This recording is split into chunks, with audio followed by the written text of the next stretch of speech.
Hello everyone, in this video let's see this question from GATE 2011 and from soil mechanics, and it is related to effective stress. It is a very interesting question, and here we have to think little bit more conceptually than any similar other question if you compare with. So let's see it. It says a sand layer found at sea floor under 20-meter water depth is characterized with relative density 40%, maximum void ratio 1, minimum void ratio 0.5, and specific gravity of soil solids 2.67. So here some details are given for the soil, that is sand, and it is under sea water. It is at 20-meter water depth in the sea. So here we have drawn this diagram. We have this sea water, and from the surface at 20-meter we have this sand layer. And then details about this sand layer, it is given that the relative density, it is 40% or 0.4, maximum void ratio is 1, minimum void ratio is 0.5, specific gravity of soil solids, it is given as 2.67. Then it says assume the specific gravity of seawater to be 1.03. So here you can see that it is mentioning the specific gravity of seawater separately. So the question is asking us to consider that also in this picture, because in general when we talk about specific gravity we talk about fresh water. Then it says unit weight of fresh water, it is 9.81 kilonewton per meter cube, which we generally take. So gamma W for fresh water, it is 9.81 kilonewton per meter cube. Then the question is asking the effective stress at 30-meter depth into the sand layer. So into the sand layer, if we go 30 meter from the sand layer surface, so here it is asking the effective stress, that is sigma bar. And the second question is that what would be the change in the effective stress at 30-meter depth into the sand layer if seawater level permanently rises by 2 meter. So if this seawater level is rising by 2 meter, then in that case what would be the change in this effective stress? So generally effective stress, the basic formula is total stress minus pore pressure.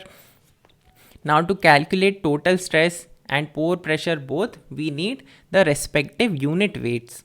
So first of all, let's talk about the unit weight of seawater. So unit weight of seawater, let's say it is gamma C, and to obtain this unit weight we know the specific gravity and the unit weight of fresh water.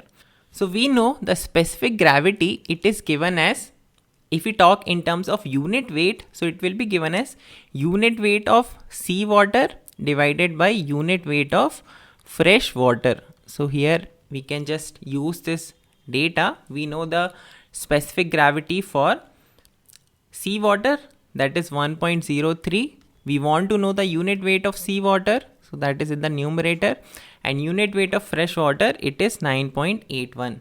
So using this data we can obtain unit weight of seawater as 10.104 kilonewton per meter cube. Now if we talk about the unit weight of sand, so unit weight here, as the soil or the sand is submerged, so for that we will be calculating the saturated unit weight. So for saturated unit weight we know it is given as G plus E upon 1 plus E times gamma W.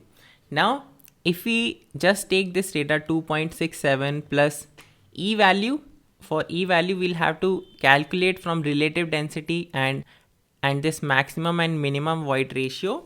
So if we do that and we multiply it with unit weight of water, so here we have to see that we are talking about the unit weight in seawater. So we will be taking the unit weight of water, instead of that we will be taking the unit weight of seawater. So that is one place where the mistake can happen. But another place is also this specific gravity of solids that we have just taken as 2.67. Now we know this specific gravity of solids, it is given as Ws, I mean weight of a given volume of solids divided by the weight of the same volume of water. So instead of that, if we are talking about 1 meter cube volume for both the things, then here we can write gamma W, and this Vs also we can take as 1, because we are talking about 1 meter cube of volume of both solids as well as water. But here you can see that this gamma W, what we generally use, it is for fresh water. So this value that is given as 2.67, it is again given for fresh water. So from this equation we can write weight of solids for 1 meter cube volume of solids as 9.81 times 2.67. Now if we want to find the specific gravity of the same solids in seawater, GS, I mean specific gravity of solids in sea, then we can apply the same formula again, that is Ws upon 1 times gamma W, again replacing this volume as 1 meter cube. So here Ws we have calculated, it is 9.81 times 2.67 divided by unit weight of, here we will be taking seawater. So unit weight of seawater we have calculated, that is 10.104. So using this, the specific gravity of solids in sea, it comes as 2.59. So this is the most complicated part of the question, and to understand this you need to have clarity over what is specific gravity, how do we calculate it.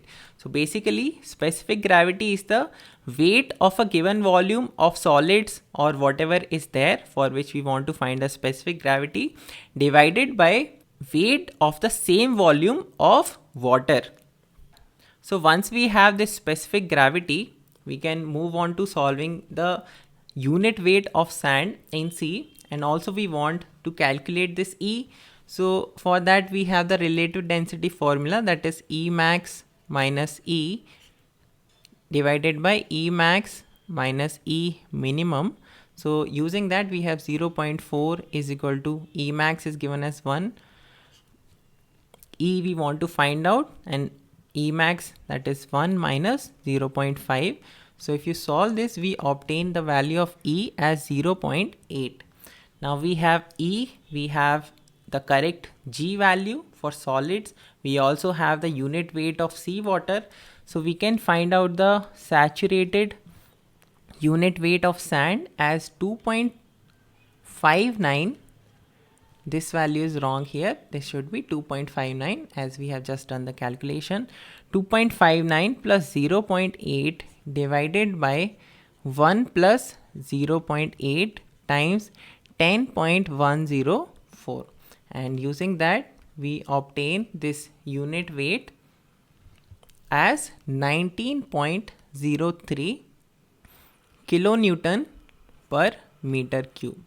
One thing to think about more here is that if you had calculated this saturated unit weight using the fresh water, then this value of saturated unit weight would have come higher or lower. You can think about that on your own, and you can comment here about that and also why that is happening.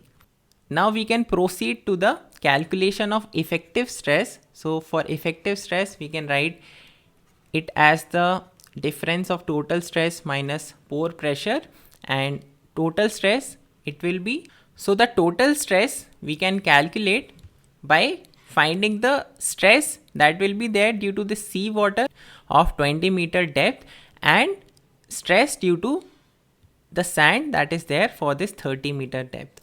So total stress, if we write U first, so it will be 20 times 10.104 plus for the soil, so soil's unit weight is 19.03 times the depth, so depth is 30 meter.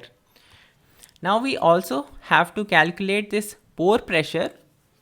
So pore pressure, it will be there due to the entire depth of water, entire depth means that water is there in this part where it's just water, and also where the sand is there, the water will also be present.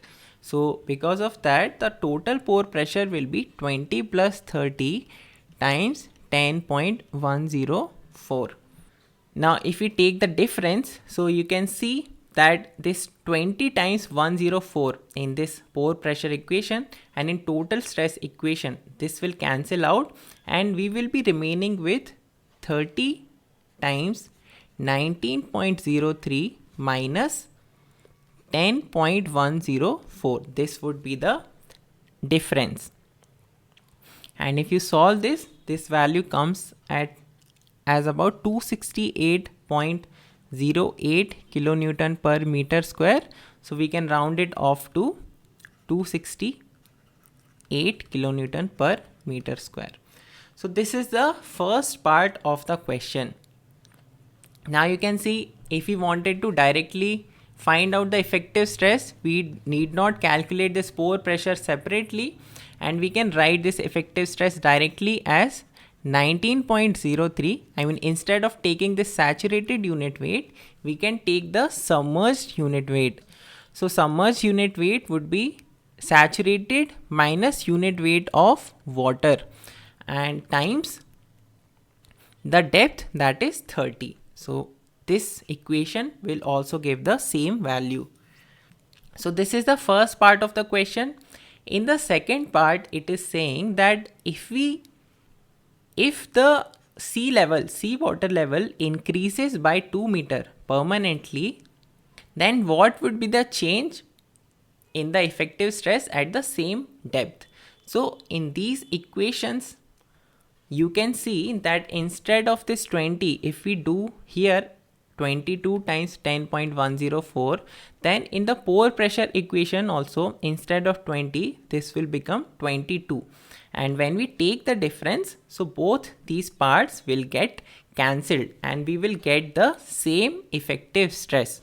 So as a thumb rule, you can remember to quickly think that if there is water above the soil, if this is soil layer, and if there is any water above the soil's top surface, then any fluctuation in this water will not result in any change in effective stress in the soil, unless the water table reduces to such an extent that this water table comes somewhere here. So in that case, in this part, upper part, the unit weight will change and correspondingly the effective stress will also change. But if the water is always above the soil and there are some changes in the water level, then it will not result in any change in the effective stress. So with the help of this question, you can focus and you can give a thought to a few things. Basically, give a thought to specific gravity. What is the meaning of specific gravity? What are the variables involved in this and how it changes?